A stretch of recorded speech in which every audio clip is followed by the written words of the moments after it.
A basic agreement was reached. An alien named Krill was left as a pledge that they would return and formalize the agreement. In effect, he was a hostage. This race identified themselves as originating from a planet around a red star in the constellation of Orion, which we call Betelgeuse. I believe that that's a lie.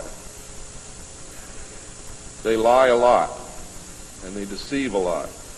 And it is evident through every action that they've ever done with us.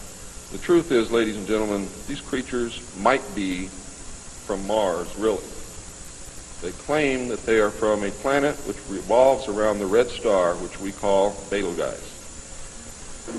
They stated that their planet was dying and that at some unknown future time they would no longer be able to survive there. This led to a second landing at Edwards Air Force Base. The historical event had been planned in advance and details of the treaty had already been agreed upon. Eisenhower arranged to be in Palm Springs on vacation.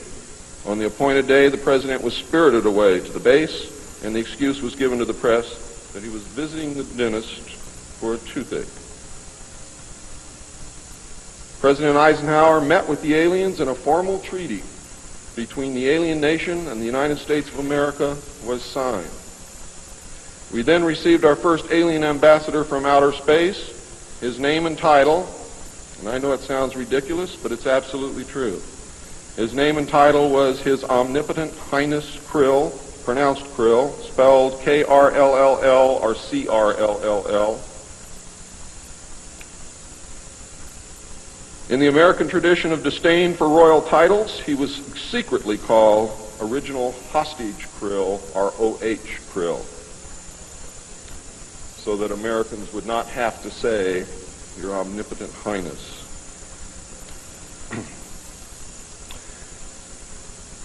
You should know that the alien flag is known as the trilateral insignia. It looks like a TP with two circles on either side of the V and one pole running straight down the middle. It is displayed on their craft and worn on their chest on their uniforms. Both of these landings in the second meeting were filmed, and the film exists today. Where it exists, I do not know, but I do know that it exists. The treaty stated, the aliens would not interfere in our affairs, and we would not interfere in theirs. We were particularly interested that they do not interfere with anything that would affect our future, which has been violated. We would keep their presence on Earth a secret. They would furnish us with advanced technology and would help us in our technological development. They would not make any treaty with any other Earth nation. They could abduct humans on a limited and periodic basis for the purpose of medical examination and monitoring of our development, with the stipulation that the humans would not be harmed, would be returned to their point of abduction, that the humans would have no memory of the event, and that the alien nation would furnish MJ-12 with a list of all human contacts and abductees on a regularly scheduled basis. And this is not being done. It was agreed that each nation would receive the ambassador of the other for as long as the treaty remained in force. It was further agreed that the alien nation and the United States would exchange 16 personnel each to the other with the purpose of learning each of the other. The alien guests would remain on Earth, and the human guests would travel to the alien point of origin for a specified period of time, then return, at which point a reverse exchange would be made. I have no knowledge whatsoever of what happened to those original 16 humans who left the Earth with the aliens. It was also agreed that bases would be constructed underground for the use of the alien nation, and that 2 bases would be constructed for the joint use of the alien nation and the United States government. The base at Dulce is one. The base at S4 in the area known as Area 51 or Dreamland is the second.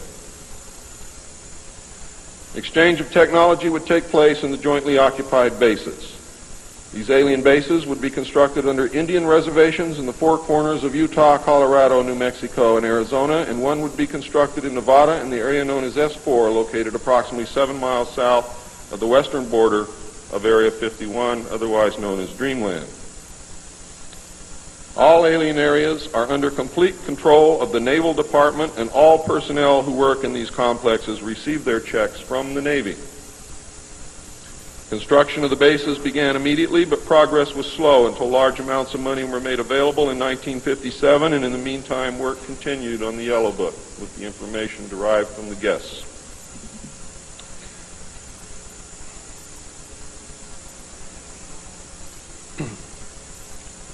I would like to say at this time that the movie that most of you may have seen, how many of you saw Close Encounters of the Third Kind? That movie was absolutely true. Those events did take place. Not exactly as you saw them, not in the place where you saw them take place, but there was a landing, there was an agreement, there was conversation, there was an exchange of personnel made. I would like to say now also that J. Allen Hynek was the technical director on that movie, and he was also the co-author of Grudge 13, which I read between the years 1970 and 1973, along with another man named Lieutenant Colonel Friend. As you learned last night, it's the real nice guys that get you. Right, Phil?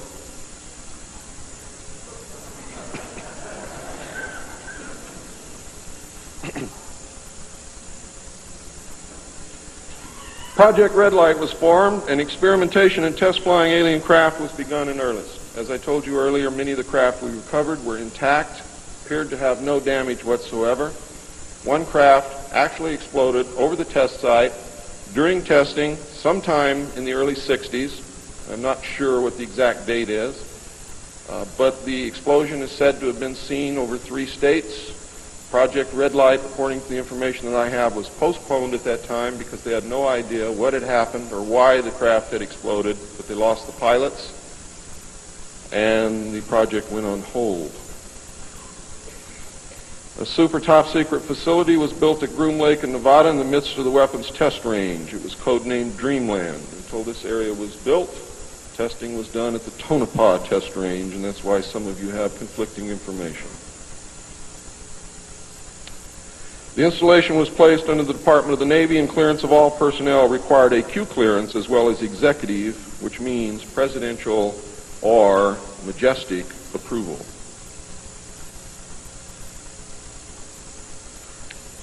This is ironic due to the fact that the President of the United States does not have clearance to visit the site. How many of you did not know that? The President of the United States cannot enter Area 51. There are very many other areas which he cannot enter also. The alien base and exchange of technology actually took place in an area known as S4. Area S4 was codenamed the Dark Side of the Moon. The Army was tasked to form a super-secret organization to furnish security for all alien task projects. This organization became the National Reconnaissance Organization based at Fort Carson, Colorado. The specific teams trained to secure the projects were called Delta. A second project, codenamed Snowbird, was promulgated to explain away any sightings of the red light craft as being Air Force experiments. The Snowbird craft were manufactured using conventional technology and were flown for the press on several occasions, and those of you who are my age or older will remember, as children or young adults, going to the movie and seeing in the movie-tone newsreel the Avro car and other strange-looking saucer craft that were developed by the United States and the Canadian Armed Forces as a part of Project Snowbird. Project Snowbird was also used to debunk legitimate public sightings of alien craft, also called UFOs. Project Snowbird was very successful, and reports from the public declined steadily until recent years. But not just due to Project Snowbird. There was an intense ridicule, denial, and debunking campaign going on since the beginning. People stopped reporting what they saw. A multi-million-dollar secret fund was organized and kept by the military office of the White House. This fund was used to build over 75 deep underground facilities. Presidents who asked were told the fund was used to build deep underground shelters for the president in case of war. Only a few were built for the president. Millions of dollars were funneled through this office to MJ-12 and then out to the contractors, and was used to build top-secret alien bases as well as top-secret dumb or deep underground military bases. I think dumb is very appropriate. And the facilities promulgated by Alternative 2 throughout the nation. President Johnson used this fund to build a movie theater and pave the road on his ranch, and I believe he also used it to fix his shower. He had no idea of its true purpose, but he felt that because it was military money, it was his money. The secret White House underground construction fund was set up in 1957 by President Eisenhower.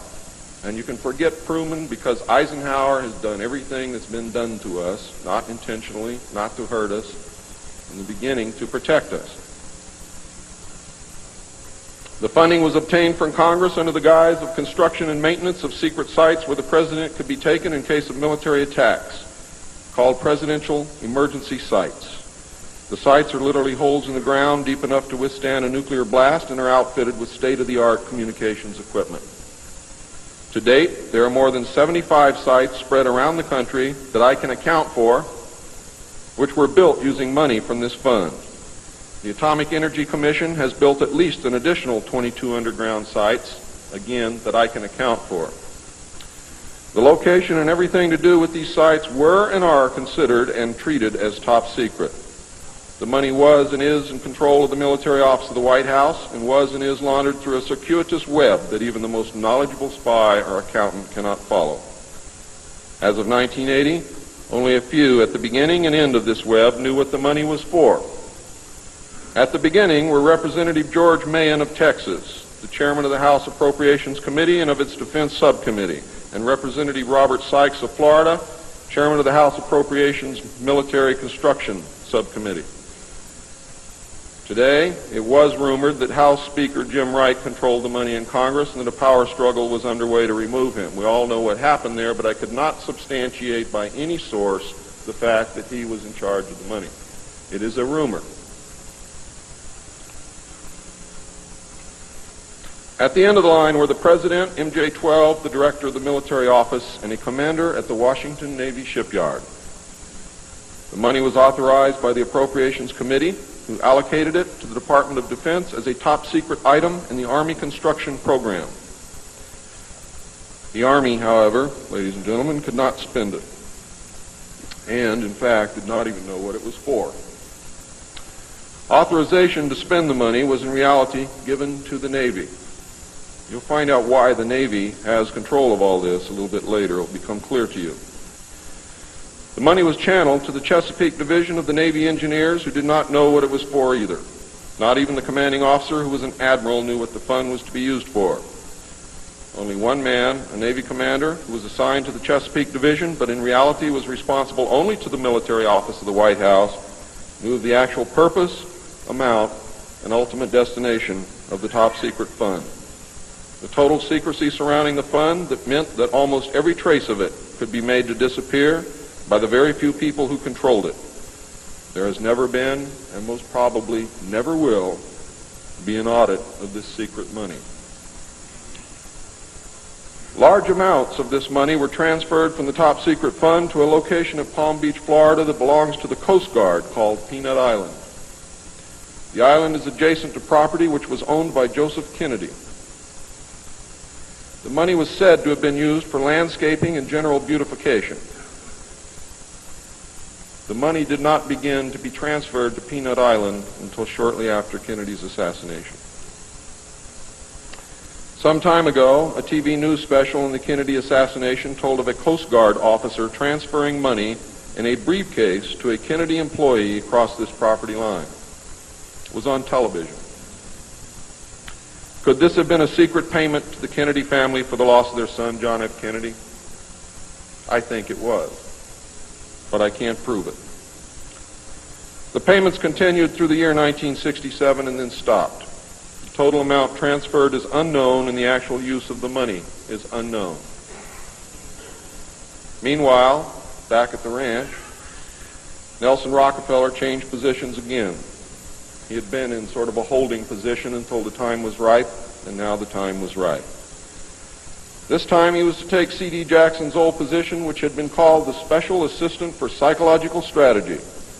With Nelson's appointment, the name was changed to the Special Assistant for Cold War Strategy. This position would have...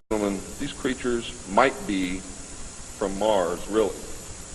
They claim that they are from a planet which revolves around the red star, which we call Betelgeuse. They stated that their planet was dying and that at some unknown future time they would no longer be able to survive there. This led to a second landing at Edwards Air Force Base.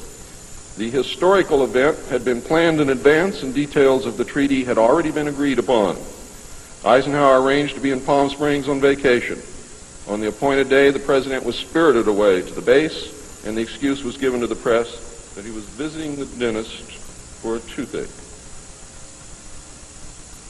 President Eisenhower met with the aliens, and a formal treaty between the alien nation and the United States of America was signed.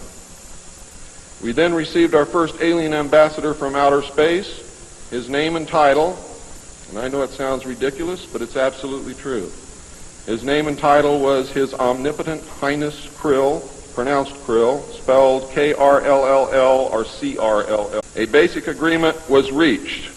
An alien named Krill was left as a pledge that they would return and formalize the agreement.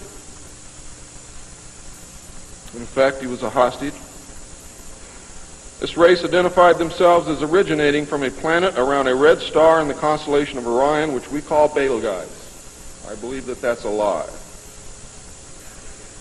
They lie a lot, and they deceive a lot, and it is evident through every action that they've ever done with us. The truth is, ladies and gentlemen, in the American tradition of disdain for royal titles, he was secretly called Original Hostage Krill, or O.H. Krill, so that Americans would not have to say, Your Omnipotent Highness.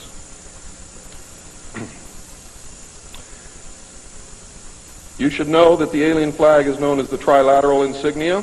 It looks like a TP with two circles on either side of the V and one pole running straight down the middle. It is displayed on their craft and worn on their chest on their uniforms. Both of these landings in the second meeting were filmed, and the film exists today. Where it exists, I do not know, but I do know that it exists. The treaty stated, the aliens would not interfere in our affairs, and we would not interfere in theirs. We were particularly interested that they do not interfere with anything that would affect our future, which has been violated. We would keep their presence on Earth a secret,